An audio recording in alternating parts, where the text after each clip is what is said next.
que é a coisa mais valiosa que você possui? Se a sua mente imediatamente pulou para sua casa, seu carro, sua conta bancária, peço que pause por um instante. Tudo isso pode ser perdido e, com esforço, reconquistado. Mas existe um ativo que, uma vez gasto, jamais retorna. A coisa mais valiosa que todos nós temos, sem exceção, é o tempo. E por centenas de milhares de anos, a humanidade viveu em um acordo de paz com ele. Mas então, nós declaramos guerra. Criamos uma máquina, uma invenção aparentemente inofensiva que hoje dita cada passo do seu dia. Ela está no seu pulso, na parede da sua casa e brilha na tela do seu celular. E se eu te dissesse que essa invenção, o relógio, foi a armadilha mais engenhosa e bem-sucedida da história? E que seu propósito original não era te dar mais tempo, mas sim extrair mais de você? Prepare-se, porque vamos desconstruir a invenção que nos deu as horas, mas que pode ter roubado a nossa vida. Feche os olhos por um instante. Volte comigo para um mundo sem ponteiros e sem alarmes. Um mundo governado pelo grande relógio cósmico, o Sol. Você acorda não com um som estridente, mas com a primeira luz suave que pinta o céu. O seu dia de trabalho não é definido por uma jornada de 8 horas, mas pela duração da luz solar. Suas referências de tempo são primitivas, viscerais. A fome te diz quando comer. O cansaço te diz quando descansar. A posição das estrelas no céu te guia pela noite. A chegada do frio e das folhas secas anuncia o inverno. Para nossos ancestrais caçadores-coletores, o tempo não era uma linha reta que se esgotava a cada dia. Era um ciclo, um rio que fluía, às vezes rápido, às vezes lento, mas sempre em harmonia com a vida. Nesse mundo, a palavra atraso não tinha significado. A ansiedade de perder tempo era inconcebível. A vida simplesmente acontecia. As pessoas eram mestras de seus próprios ritmos em uma dança sincronizada com o mundo natural. Essa liberdade, no entanto, estava com os dias contados. Uma nova era de controle estava prestes a nascer. A mudança não começou nas fábricas como muitos pensam. Ela nasceu do silêncio e da devoção. Nos mosteiros da Europa medieval, os monges dedicavam suas vidas a um cronograma rígido de orações.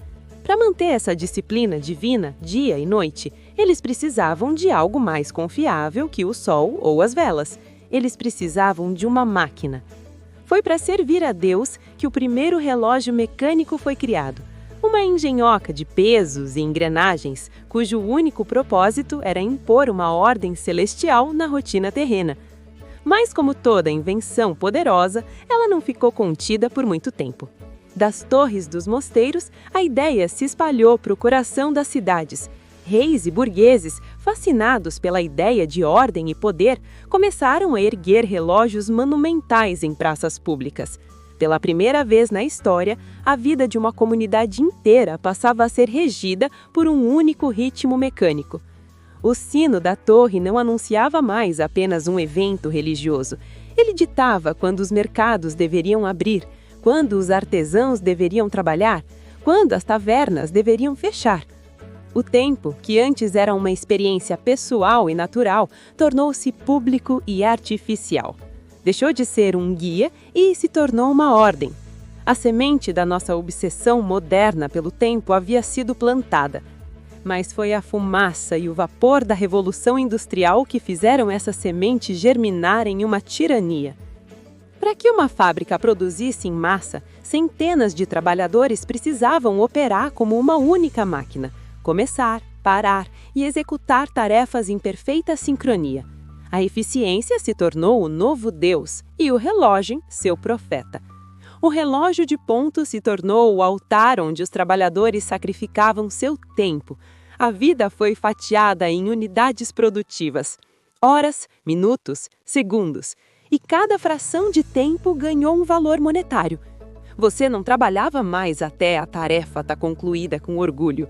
Você trabalhava até o apito da fábrica te libertar. Fomos ensinados a vender nosso bem mais precioso, nosso tempo de vida, em troca de um salário. E nós não apenas aceitamos, nós internalizamos essa lógica. A frase "tempo é dinheiro" se tornou um mantra gravado a ferro em nossa consciência coletiva. O relógio venceu. Ele nos convenceu que nosso valor como ser humano estava diretamente ligado à nossa produtividade por hora. Hoje, essa tirania é mais sofisticada, mais íntima. Não temos mais um sino de torre nos governando de longe. Temos um tirano pessoal no bolso que vibra, apita e exige nossa atenção constante. Ele nos acorda de forma abrupta, gerencia nossa agenda, nos lembra de reuniões, nos pressiona para responder mensagens instantaneamente. Vivemos imersos em uma cultura de produtividade tóxica. A otimização de cada segundo se tornou um objetivo de vida. O não fazer nada, o ócio, o devaneio, o simples ato de existir se tornou motivo de culpa e ansiedade. O medo constante de estar perdendo tempo ou de ficar para trás é a trilha sonora da vida moderna. O relógio nos prometeu controle sobre o tempo, mas o que ele nos entregou foi uma prisão mental, sem grades físicas, onde nós mesmos somos os carcereiros.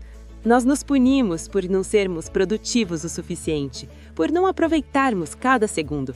Paramos de viver o momento presente, porque nossa mente está sempre ocupada, planejando, otimizando e se preocupando com o próximo. A pior invenção da humanidade não foi uma arma de destruição em massa, foi uma ideia. A ideia de que o tempo pode ser capturado, medido, fatiado e controlado. O relógio é apenas a manifestação física, o totem dessa ideia perigosa. Mas aqui está a boa notícia. A porta dessa prisão não está trancada. Nós podemos nos libertar. A solução não é quebrar todos os relógios e voltar a viver nas cavernas. A solução é uma rebelião interna. É mudar nossa relação com o tempo. Trata-se de reivindicar momentos do seu dia que pertencem somente a você e não ao relógio. É sobre ter um jantar sem olhar para o celular. É sobre caminhar sem um destino ou um tempo limite. É sobre se permitir o tédio, pois é no vazio que a criatividade floresce.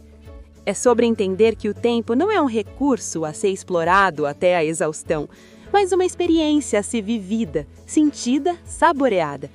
Então, da próxima vez que você olhar para o relógio, não veja apenas as horas. Veja a escolha que você fez e pergunte a si mesmo: nesse exato momento, quem está no controle? Você ou os ponteiros? Se essa reflexão te fez pensar, imagine quantas outras ideias que moldam nossa vida nós aceitamos sem questionar. Aqui no canal, nossa missão é exatamente essa: desafiar o óbvio e explorar as perguntas que ninguém está fazendo. Se você quer continuar essa jornada de descobertas, inscreva-se no canal e ative as notificações. Assim você não perde o nosso próximo vídeo, onde vamos desvendar outro aspecto surpreendente do nosso mundo.